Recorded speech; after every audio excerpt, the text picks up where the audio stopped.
प्यारे विद्यार्थियों, आप सभी का चैनल पर हार्दिक स्वागत है। प्यारे विद्यार्थियों, इसी सप्ताह की व्हाट्सएप क्विज और महत्वपूर्ण यह है कि इसमें ऑब्जेक्टिव टाइप प्रश्न हैं जो आने वाली परीक्षा में आपके आने वाले हैं। तो इसी सप्ताह की क्विज को हम हल करना शुरू करें उससे पहले आप वीडियो को लाइक कर दीजिए। विषय है आपका इंग्लिश, कक्षा है आपकी 11। वीडियो को लाइक करें, चैनल को सब्सक्राइब करें और घंटे का निशान भी दबा दीजिए। तो प्यारे विद्यार्थियों, देखिए पहला प्रश्न है, what were the author's 3 patience in life. लेखक के 3 पैशंस, 3 जो भाव है जीवन में, वो क्या है? तो प्रेम, ज्ञान और मानवता भरी दया। तो आपका सी उत्तर है।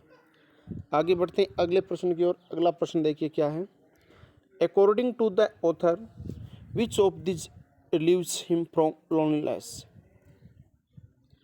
ऑथर के अनुसार कि विच ऑफ दिस रिलीव्स, कौन क्या रिलीव है हिम फ्रॉम लोनलीनेस, एकांकीपन का, तो वो है आपका लव, यानी ए उत्तर हो गया।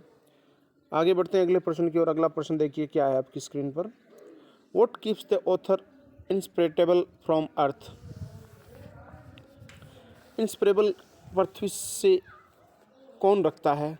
क्या ऐसी चीज़ है जो पृथ्वी से इंस्पिरेबल होती है? तो वो है सफरिंग ऑफ मैनकाइंड, मानवता का कष्ट, यानी सी उत्तर है आपका। आगे बढ़ते हैं अगले प्रश्न की ओर। अगला प्रश्न देखिए, प्रश्न आपकी स्क्रीन पर आ गया है। Fill in the blank. The author has pity on, लेखक को किस पर दया आती है? चिल्ड्रन इन फैमिन, अकाल के तहत बच्चों पर। विक्टिम्स टॉर्चर्ड बाय ऑप्रेसर, यानी जिन लोगों का शोषण किया जाता है शोषित वर्ग के द्वारा। हेल्पलेस ओल्ड पीपल, निसहाय बूढ़े लोगों के प्रति। तो सभी के प्रति होता है, तो आपका उत्तर क्या हो गया? डी हो गया। अगला प्रश्न आपकी स्क्रीन पर है। Choose the correct synonym for the given word. Ecstasy का सिनोनिम यानी पर्यायवाची बताना। एक्सटेसी क्या होती है? खुशी होती है, तो इसका है हैप्पीनेस, यानी बी उत्तर हो गया आपका। आगे बढ़ते हैं अगले प्रश्न की ओर। अगला प्रश्न आपकी स्क्रीन पर है। If given a chance what does the author want to do. अगर मौका मिले तो लेखक क्या करना चाहेगा? बिकम वेरी फेमस, प्रसिद्ध होना चाहेगा।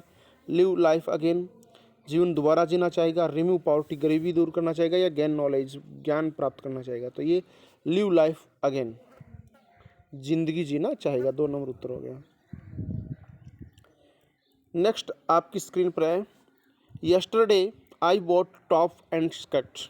कल मैंने टॉप और स्कर्ट खरीदा। तो ए टॉप एंड ए स्कर्ट, दोनों में ए आएगा। दोनों का उच्चारण व्यंजन से हो रहा है, तो इसमें भी ए और इसमें भी ए आर्टिकल आएगा। आर्टिकल का ये पर्सन है, ग्रामर का ये आपका पर्सन है। अगला प्रश्न आपकी स्क्रीन पर है, ये भी एक आर्टिकल का ही है। That is excellent pencil. Excellent में इसका जो स्वर उच्चारण है वो स्वर से हो रहा है। किससे हो रहा है? स्वर से, वोवल से। तो इसमें ए नहीं आएगा, एन आएगा। That is an excellent pencil. Next question देखिए। Fill in the blanks. Ram has umbrella. Ram के पास अम्ब्रेला है, छाता है। तो एक या हाँ है तो एक ही, लेकिन अपनी एन या ए का बात करें तो अम्ब्रेला ए उच्चारण हो रहा है, तो स्वर उच्चारण हो रहा है, तो आपका ए अन आ जाएगा। पहला ही उत्तर है। अगला प्रश्न देखिए आपकी स्क्रीन पर क्या है। I earn 10,000 month. मैं 10,000 महीने के कमाता हूँ। तो ऐसी कंडीशन में ए मंथ होगा, तो एम मैं से उच्चारण हो रहा है, तो ए आएगा। अगला प्रश्न देखते हैं। अगला प्रश्न फिर आपकी स्क्रीन पर आ गया। वहन जब I was at the zoo, मैं चिड़ियाघर में था, तो आई सा एलिफेंट, मैंने हाथी देखा। मैंने एक हाथी देखा। तो यहाँ पर भी आपको आर्टिकल एन का प्रयोग करना है, क्योंकि एलिफेंट ए आ रहा है। यहाँ पर क्या आ रहा है?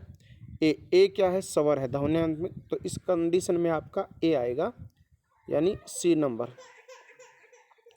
अगला प्रश्न देखिए आपकी स्क्रीन पर क्या है। अगला प्रश्न देखिए आपकी स्क्रीन पर क्या है। अगला प्रश्न देखिए आपकी स्क्रीन पर क्या है। क्या है प्रश्न? प्रश्न ये है कि can you give me books on table. क्या मुझे वो पुस्तकें दे सकते हैं जो टेबल पर पड़ी हुई है? बिल्कुल। देखो, पुस्तकें भी क्या है? डेफिनेट है। किन पुस्तकों की बात कर रहे हैं? और टेबल भी क्या है? डेफिनेट है। डेफिनेट का मतलब होता है निश्चित है। तो आप जैसे किसी को कहोगे कि क्या मुझे आप पुस्तकें दे सकते हैं, क्या आप मुझे पुस्तकें दे सकते हैं, तो वो पुस्तकें भी आपकी क्या है? डेफिनेट है। और टेबल भी क्या है? आपकी डेफिनेट है। तो ऐसी कंडीशन में आर्टिकल डेफिनेट दे आएगा। तो दोनों में दे का प्रयोग है। यहाँ भी दे का प्रयोग होगा और यहाँ भी दे का प्रयोग होगा। तो प्यारे विद्यार्थियों, ये आपका आर्टिकल और लेसन से ये क्विज था। अच्छे प्रश्न थे, आपके आगामी परीक्षा में आ सकते हैं। अगर आपको वीडियो पसंद आए तो लाइक करें। अभी तक आपने चैनल सब्सक्राइब नहीं किया तो चैनल को सब्सक्राइब करें, घंटे का निशान दबा दीजिए, अन्य साथियों के साथ शेयर कर दीजिए। आपने इस वीडियो को अंत तक देखा, बहुत बहुत धन्यवाद। फिर मिलेंगे नई क्लास में, तब तक के लिए जय हिंद, जय भारत, वंदे मातरम।